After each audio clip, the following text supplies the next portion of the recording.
связал свет с частицами-корпускулами. Он считал, что их движение подчиняется законам классической механики, где все предопределено и нет места случайности.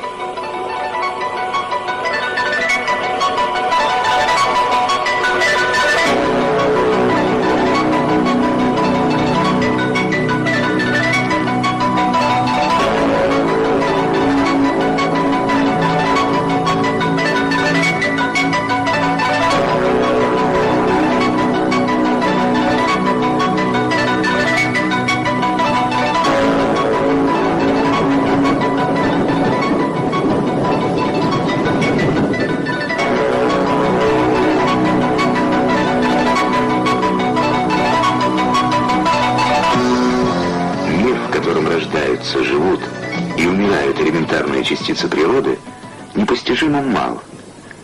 Этот мир нельзя увидеть, и тем не менее его законы можно познать. В этом утверждении вера ученого в справедливость основных принципов науки.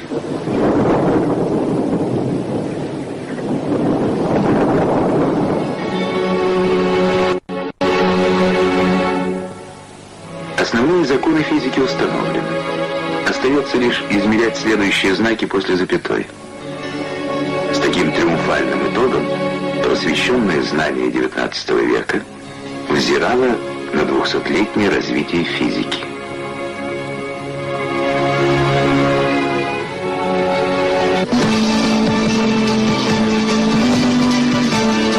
С помощью этого физического прибора человек, возможно, впервые соединил дискретные образы в непрерывное движение.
Киноинформации подарила этому зрелищу множество странных иллюзий.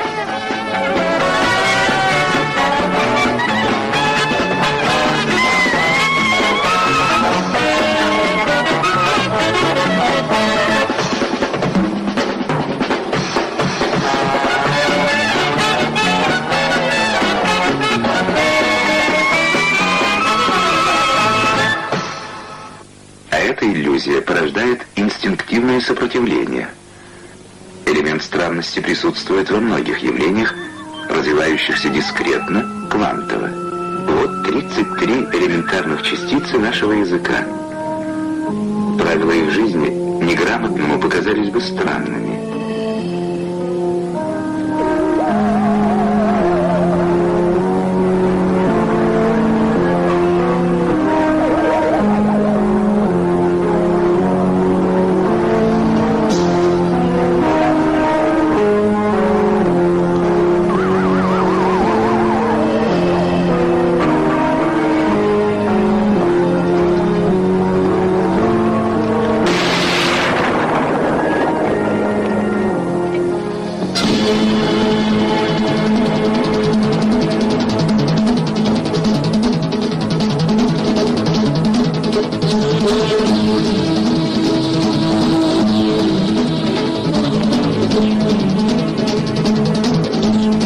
Язык, на котором говорит природа, еще более сложен. Ведь ей все равно, понимают ее или нет.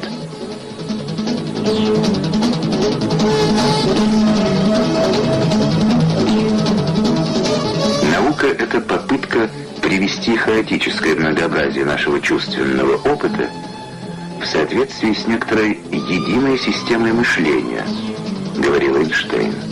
И мы, как дети, с трудом пишем буквы алфавита мироздания, ведь без букв нельзя построить даже самое простое понятие.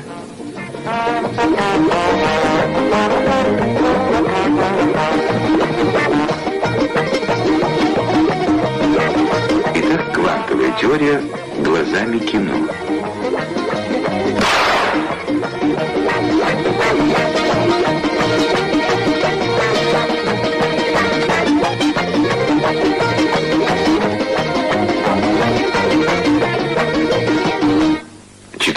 Декабря 1900 года открылась квантовая эра в естествознании. Идея была простой, но противоречила всему прежнему опыту физики. Еще бы, порция энергии непрерывного процесса излучения световых волн. Поначалу сам автор Макс Планк смотрел на свою гипотезу как на рабочую.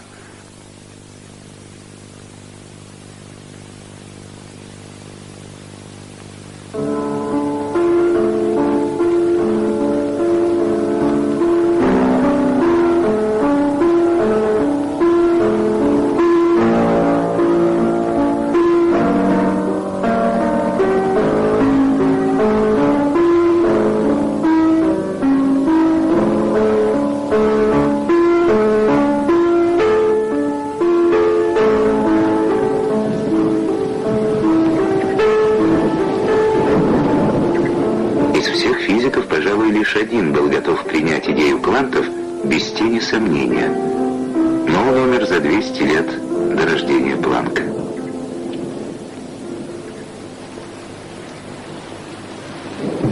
Построенный Ньютоном фундамент классической физики до конца XIX века считался незыблемым.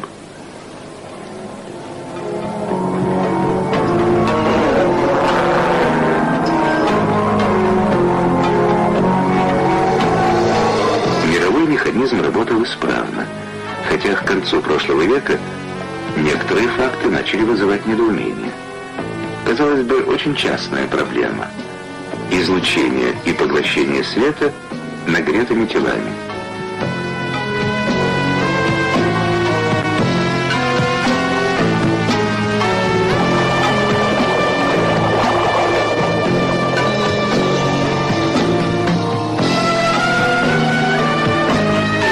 Следуя представлениям классической физики, полость абсолютно черного тела заполнена волнами разной частоты колебаний.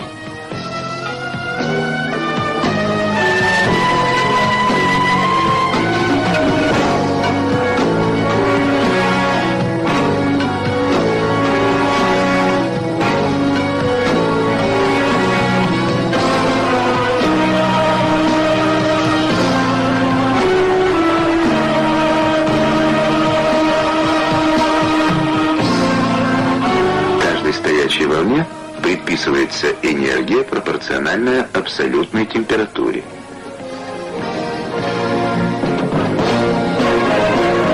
С уменьшением длины волны плотность энергии равновесного излучения должна расти неограниченно. Нелепый вывод, к тому же никак не согласующийся с экспериментом.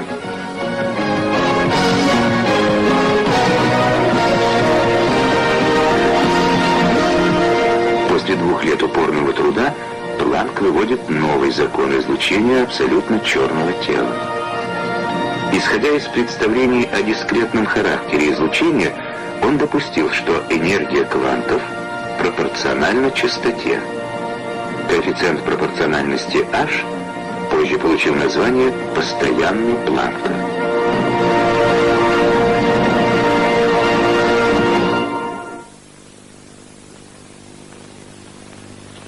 Только через 20 лет было понято, что это символ перехода от законов классической физики к квантовым законам. Если постоянная Планка была бы больше, то граница между этими законами проходила в нашем мире. И тогда обыденное выглядело бы странным.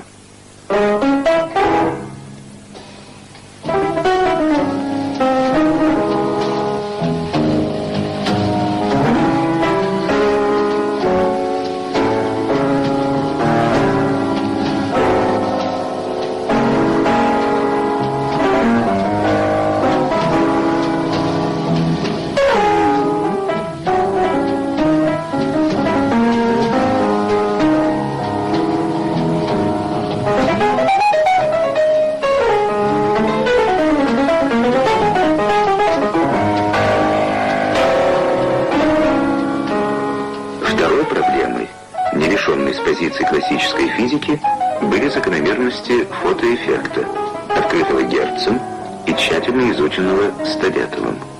Почему кинетическая энергия фотоэлектронов определяется не интенсивностью потока, а длиной волны?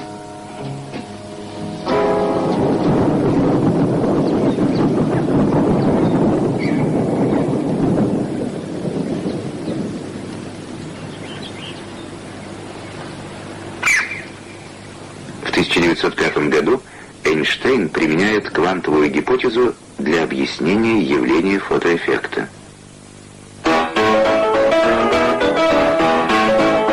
Он говорил: мы должны предположить, что однородный свет состоит из зерен энергии, световых квантов, несущихся в пустом пространстве со скоростью света.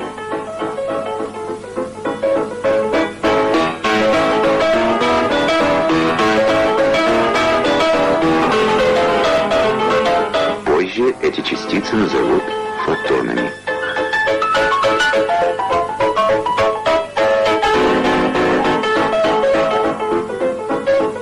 Это были первые необычные частицы микромира.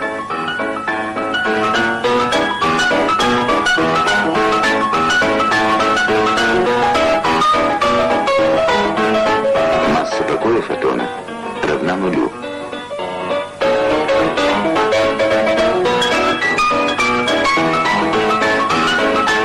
Согласно квантовым представлениям, энергия фотона расходуется на сообщение выбитому электрону кинетической энергии тем большей, чем больше частота света.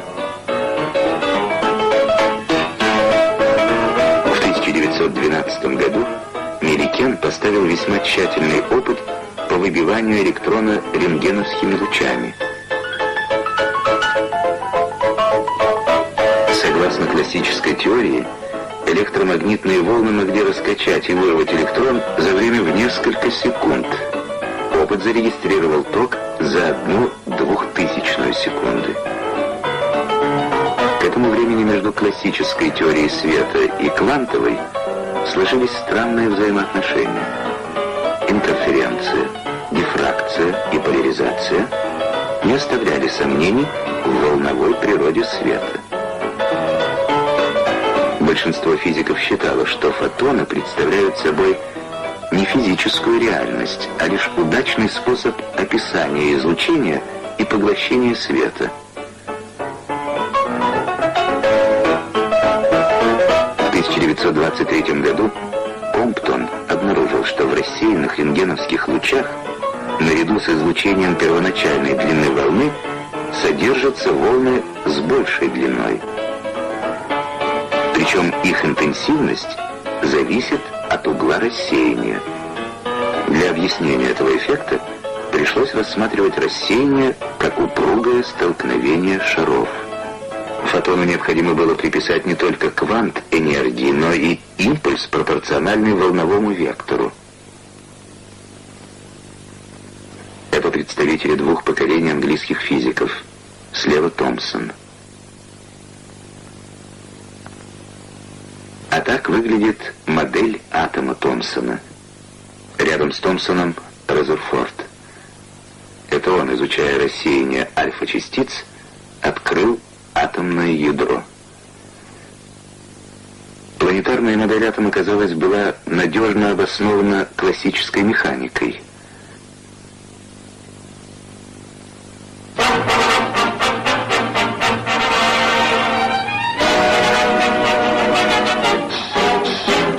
Согласно классической электродинамике, вращающийся электрон должен упасть на ядро за время порядка нескольких наносекунд.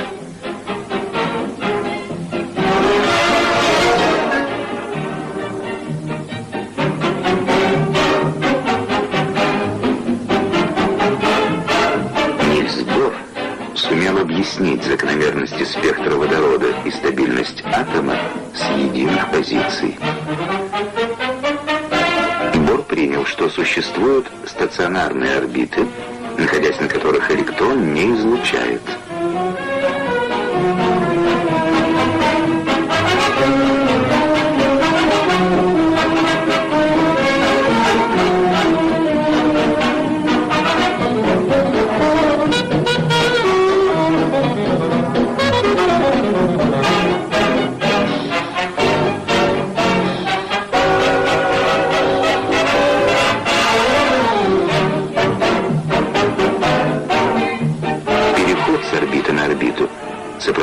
является испусканием или поглощением фотона.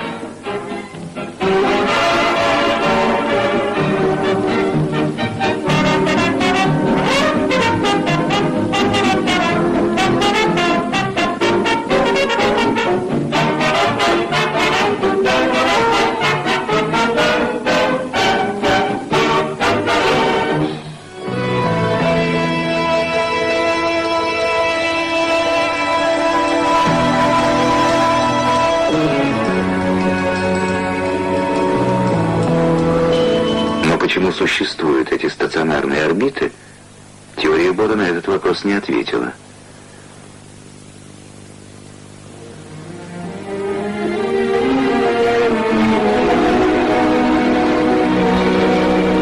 К 1923 году число явлений, которые нельзя было объяснить классической теорией, стало катастрофически большим.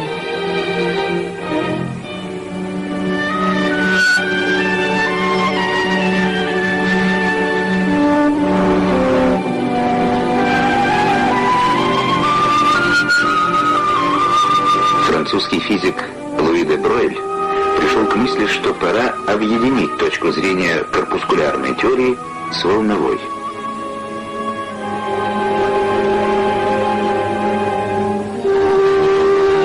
Его гипотеза состояла в том, что движение микрочастиц имеет волновую природу. Стационарные боровские орбиты — это орбиты, на которых укладывается целое число волн. Волны, которые Эйнштейн назвал волнами-призраками, подчинялись новым дифференциальным уравнениям.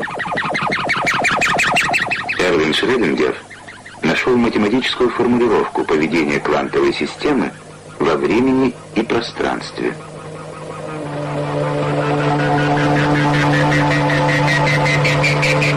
Вернер Гейзенберг развил квантовую теорию, сформулировав ее центральную идею.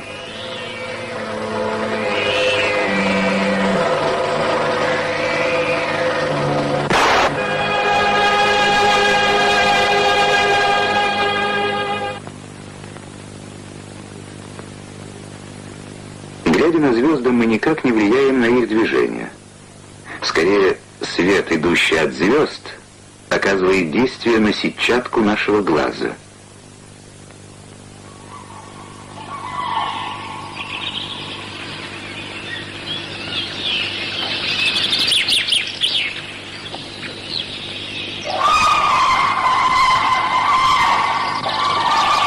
Иное дело в микромире. Здесь фактор наблюдения уже не безобиден.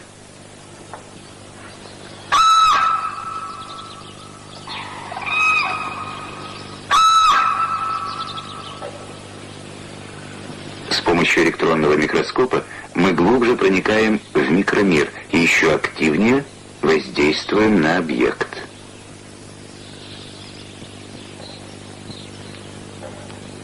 При наблюдении атомных объектов это воздействие критически велико. Иными словами, наблюдать значит вносить нарушения. Вследствие этого нельзя с одновременной точностью измерить координаты микрообъекта и его импульс. Можно построить приблизительный кинематографический аналог этого принципа. Эта кинокамера снимает со скоростью, сжимающей время в 300 раз. Объект съемки — движущийся фонарик.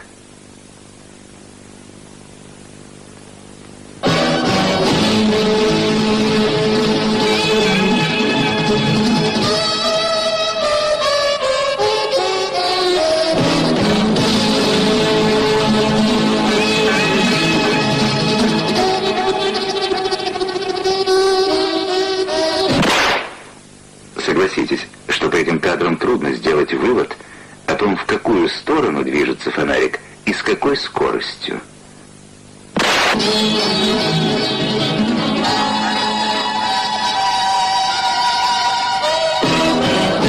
Формулировка принципа неопределенности означала полный разрыв с классической физикой.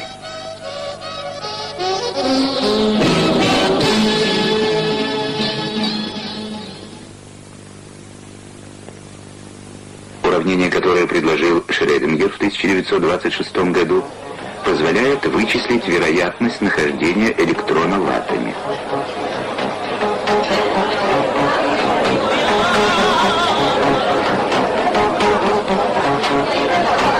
Интенсивность этой волны пропорциональна квадрату амплитуды и определяет вероятность нахождения микрочастицы.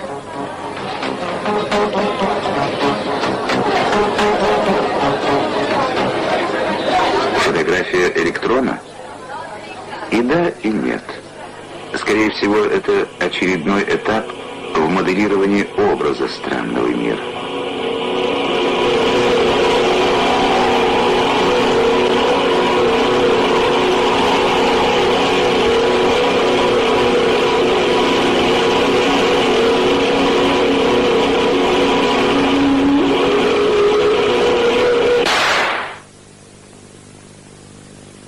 Модели классической механики тесно сплетались с чувственным опытом человека.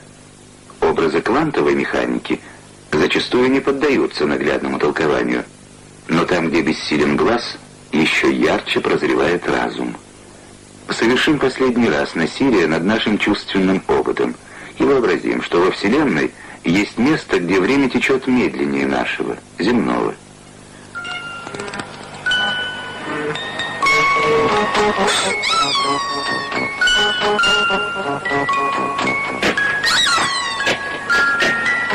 В каких образах увидит привычный нам мир этот гипотетический инопланетянин, если не он сам, то хотя бы его кинокамера, фиксирующая изображение с очень малой скоростью съемки?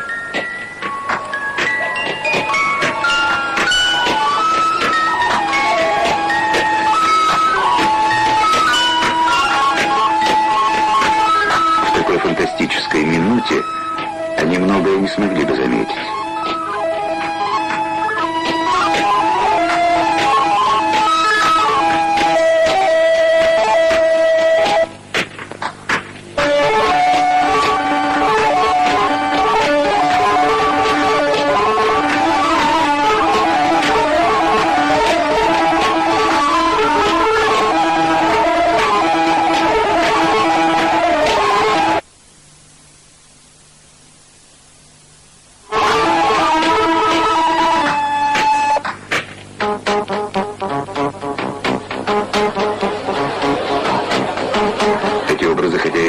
Странными, все-таки не очень далеки от привычных.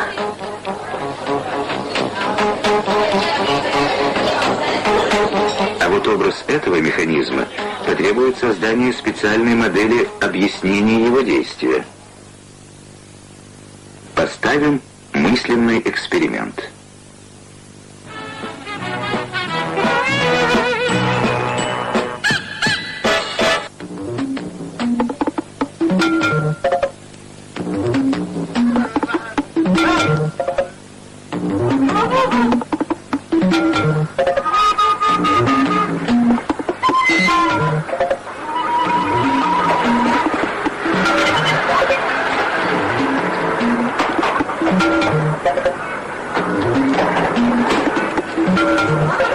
Снимая случайные фазы бега лошади, киноаппарат зафиксирует странную картину. И потребуется известные усилия интеллекта, чтобы в хаосе случайных фигур обнаружить гармонию движения.